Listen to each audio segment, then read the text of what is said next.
खाना पीना अद्वियात ये वो, क्योंकि उसकी बहुत कमी है वहाँ, सख्त कमी है। क्राइसिस की सिचुएशन है जहाँ के 6-7 लाख लोग मुकीम हैं। पुरम में जो हमला हुआ है डीसी के ऊपर, लेकिन जो आरपीओ है वो तो ये कह रहे हैं कि ये जो हमला है इसके पीछे अनआइडेंटिफाइड लोग हैं। जो इमदादी सामान के साथ साथ जो सरकारी कॉन्वॉय जा रहा था उसके ऊपर एक मरतबा फिर हमला हुआ। बलूचिस्तान और बलूचिस्तान का इलाका है तुर्बत, और एक दफा फिर वहां पर सिक्योरिटी के लोगों को निशाना बनाया गया, लेकिन सिक्योरिटी एहलकारों के साथ साथ जो लोग थे वो भी ट्रेवल कर रहे थे।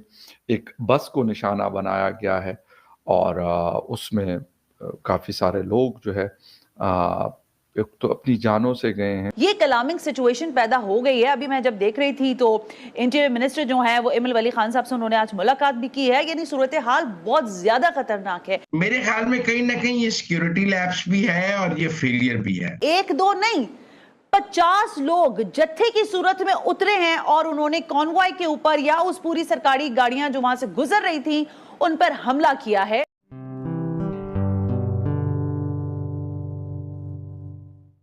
दोस्तों नमस्कार, जय हिंद। निक न्यूज़ भारत की रिएक्शन वीडियो में आप सभी का स्वागत है। दोस्तों पाकिस्तान की नंबर 1 एजेंसी अब हो गई है फेल, क्योंकि दोस्तों पाकिस्तान की जो सिक्योरिटी है उनके कॉन्वॉय पर करीबन 51 लोगों ने हमला किया है और फायरिंग की है। और वहीं दूसरी तरफ बलूचिस्तान में भी एक बहुत बड़ा धमाका हुआ है। तो इनकी जो नंबर 1 एजेंसी है वो फेल हो गई है। पता नहीं किस तरह का नशा कर रही हुई है। वैसे तो ये अपने आप को नंबर 1 कहते हैं, हर चीज़ में नंबर 1 कहते हैं, लेकिन ये नंबर 1 लोग कुछ नहीं कर पा रहे। नंबर 1 एजेंसी कुछ नहीं कर पाई, अपने खुद के सिक्योरिटी गार्ड्स को नहीं बचा पाई, सिक्योरिटी कॉन्वे को नहीं बचा पाई। ये क्या बचाएंगे किसी और को। और दोस्तों पाकिस्तान की जो आवाम है वो अपनी आर्मी को नंबर 1 कहती है, और इनकी जो नंबर 1 आर्मी है चेक पोस्ट छोड़ के भाग जाती है। अफगानिस्तान वाले आके कब्जा कर लेते हैं और दोस्तों वो उनको देखते ही छोड़ के भाग जाते हैं। इतने बड़े तो फट्टू लोग हैं। तो इनके जो नंबर 1 लोग हैं नंबर 1 ही रहेंगे दोस्तों। आर्मी भी नंबर 1 है, ये लोग भी नंबर 1 है, इनकी एजेंसी भी नंबर 1 है।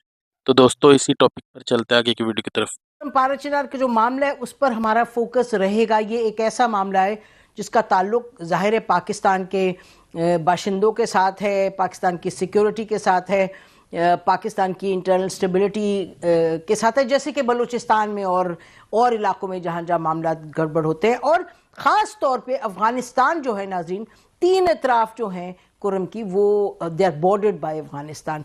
तो आज का जो अटैक हुआ है उसमें ये भी कहा जा रहा है कि शायद कोई अफ़गान एक कमांडर थे जिन्होंने थ्रेटन भी किया था, और ये सब उनका किया धरा है। ये हमला हुआ है बगन गांव में, और बगन गांव से हाजी करीम ने अमन मुआहदे पर दस्तखत करने थे, लेकिन हाजी करीम ने अभी तक अमन मुआहदे पर दस्तखत नहीं किए थे।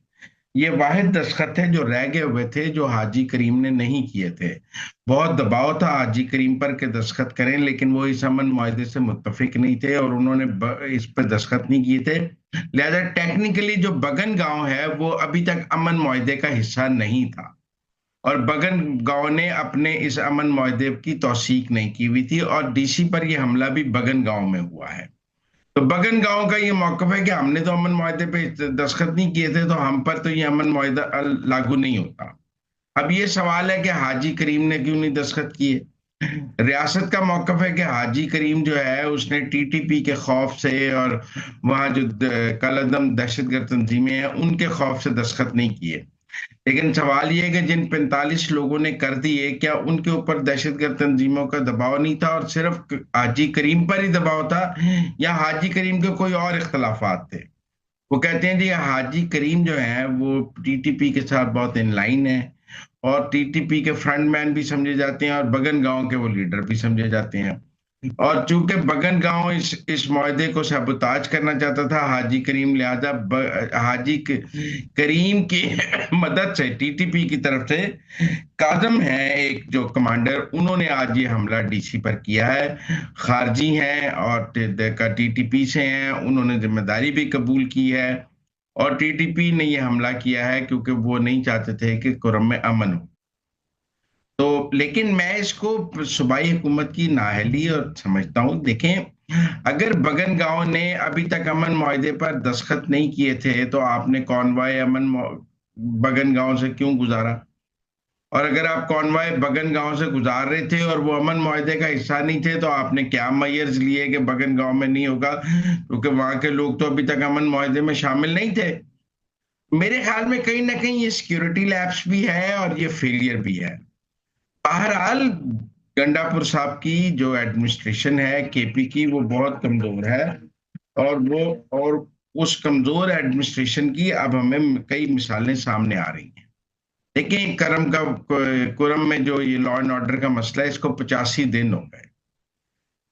वो जब इस्लामाबाद पर चढ़ाई करने आए थे तब कुरम का मसला बहुत शिद्दत अख्तियार कर चुका था और हम सब कह रहे थे कि इस्लामाबाद आने की बजाय कुरम जाए। लेकिन आज तक गंडापुर इस पोजीशन में नहीं है कि वो कुरम जा सकें। उनकी कुरम में एंट्री बैन है। अभी तक की जो खबरें आई हैं वो है 5 लोगों की जानें गई हैं और 8 की जो हालत है वो क्रिटिकल है।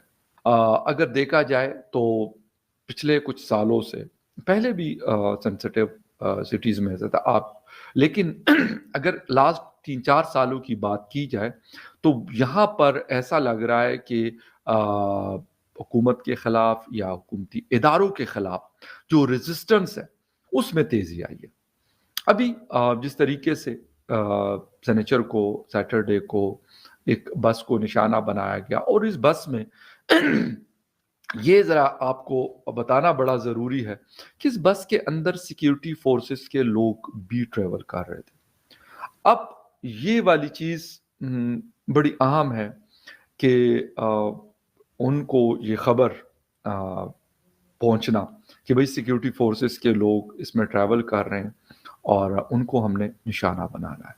वैसे तो आम लोगों में से अगर हम बात करें तो शायद पंजाब के लोग अभी पाकिस्तान साइड के कश्मीर के राजा कैसर जो वहाँ पे काम कर रहे थे बलूचिस्तान में, वो किडनैप किए गए थे 5-6 महीने पहले, और अब उनकी डेड बॉडी आई है 2-3 दिन हुए हैं कश्मीर में, तो उनको भी कत्ल किया गया है। हालांकि एक आम आदमी थे, मजदूर थे, जैसे उस कंपनी के अंदर छोटा मोटा काम करते थे, बट नॉर्मली आम जो सिविलियंस होते हैं यानी आम जो लोग होते हैं उनको निशाना नहीं बनाया जाता ज़्यादातर, लेकिन अनफॉर्चुनेटली पंजाब के लोगों को निशाना बनाया गया है काफ़ी दफ़ा। इसमें हमें मेरे ख्याल में अगर हम ये कहें कि नहीं है तो ये गलत होगा। ऐसी ही लेटेस्ट वीडियो देखने के लिए निक न्यूज़ भारत को सब्सक्राइब करें, लाइक और शेयर करना ना भूलें।